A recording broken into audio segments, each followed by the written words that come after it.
Have you ever wondered why, despite practicing Buddhism for many years, you still feel stuck, unable to progress on your spiritual journey?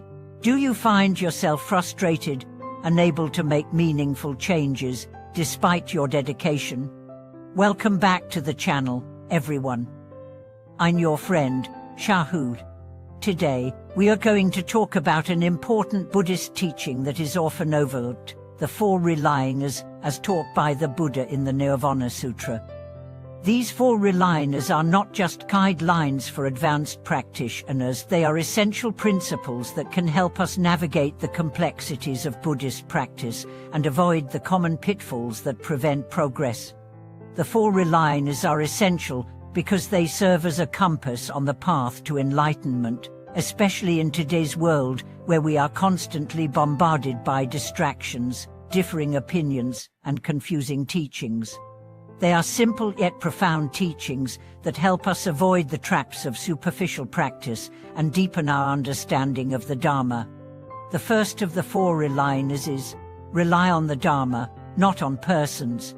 This teaching is fundamental because it reminds us that Buddhism is not about following personalities, whether it's a charismatic teacher, a popular monk, or a revered master. The core of Buddhism is the Dharma, the teachings themselves. Unfortunately, many practitioners, especially in today's world of social media and online teachings, fall into the trap of relying too much on individual teachers or even their personal charm. We've all heard of situations where students follow a particular teacher simply because they speak well or possess an engaging presence. However, this is not true reliance on the Dharma. True reliance means examining whether the teachings align with the fundamental principles of the Buddha's teachings and whether they help us reduce suffering, cultivate wisdom, and increase compassion. If a teacher's words or actions cause confusion or lead us away from these goals, they cannot be truly relied upon.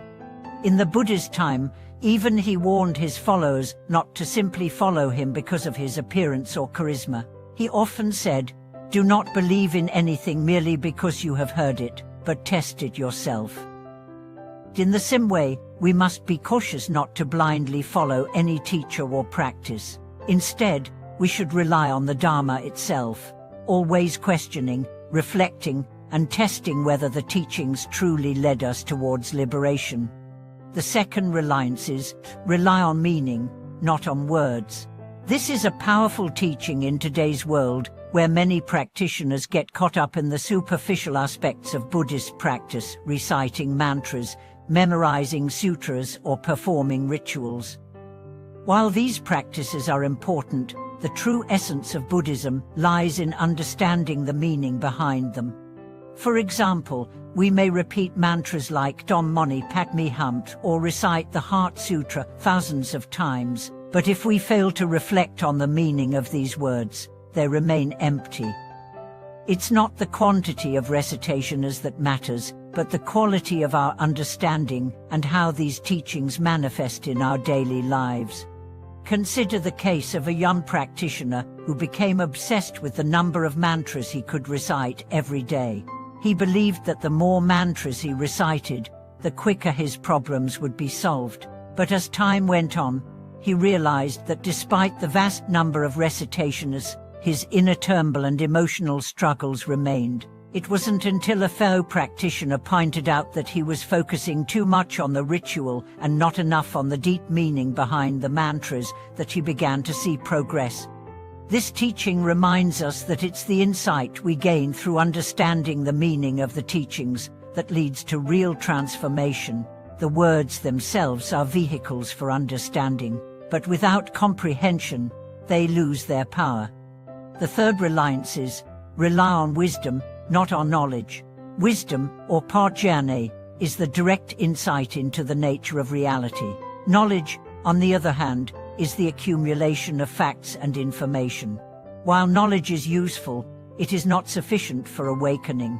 The Buddha's wisdom transcends intellectual understanding and is rooted in direct experience. Many practitioners in modern times focus heavily on accumulating knowledge, studying scriptures, attending lectures, and memorizing teachings. While this can be valuable, it is not enough to lead to true understanding. True wisdom comes from direct insight, which arises through meditation, contemplation, and personal experience. For example, a mother who struggled with family tensions found herself repeating Buddhist teachings but was still filled with anger and frustration. It wasn't until she sat in quiet meditation and allowed herself to reflect on her habitual patterns that she was able to break free from her reactive emotions. Her wisdom did not come from simply knowing the teachings but from applying them directly to her own life. This reliance teaches us that knowledge must be put into practice to be effective. It's not enough to know the teachings. We must experience their truth directly through meditation, mindfulness, and living with awareness. The fourth reliance is, rely on the perfection teachings, not on the incomplete teachings. Buddhism is a vast tradition with many schools and methods, but the Buddha's ultimate teachings are those that led to complete liberation, or nirvana. These teachings are often referred to as the perfect teachings, as they led to full enlightenment. On the other hand, there are partial or incomplete teachings that might be beneficial in some contexts but do not lead to the final realization of Buddhahood.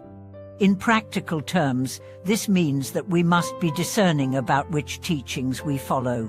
For example, many modern practices focus solely on the worldly benefits of Buddhism, such as stress reduction or improved health, but they do not address the deeper goals of liberation from suffering. While these benefits are real, they are only partial aspects of the Buddha's teachings. The perfection teachings point us toward complete freedom from suffering and the realization of our true nature.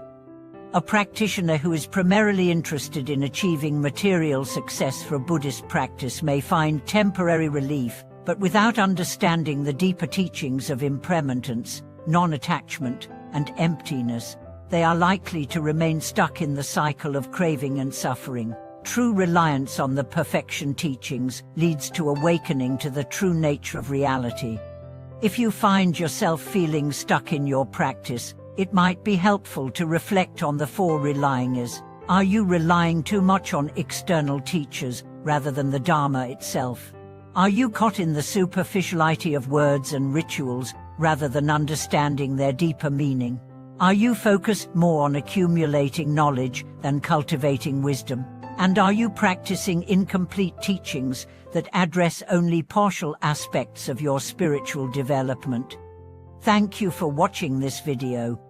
If you've ever felt confused or stuck in your practice, or if you've experienced moments of insight through reflecting on the four relyingers, I'd love to hear your thoughts in the comments below. Please like, share, and subscribe to the channel so we can continue exploring these essential Buddhist teachings together.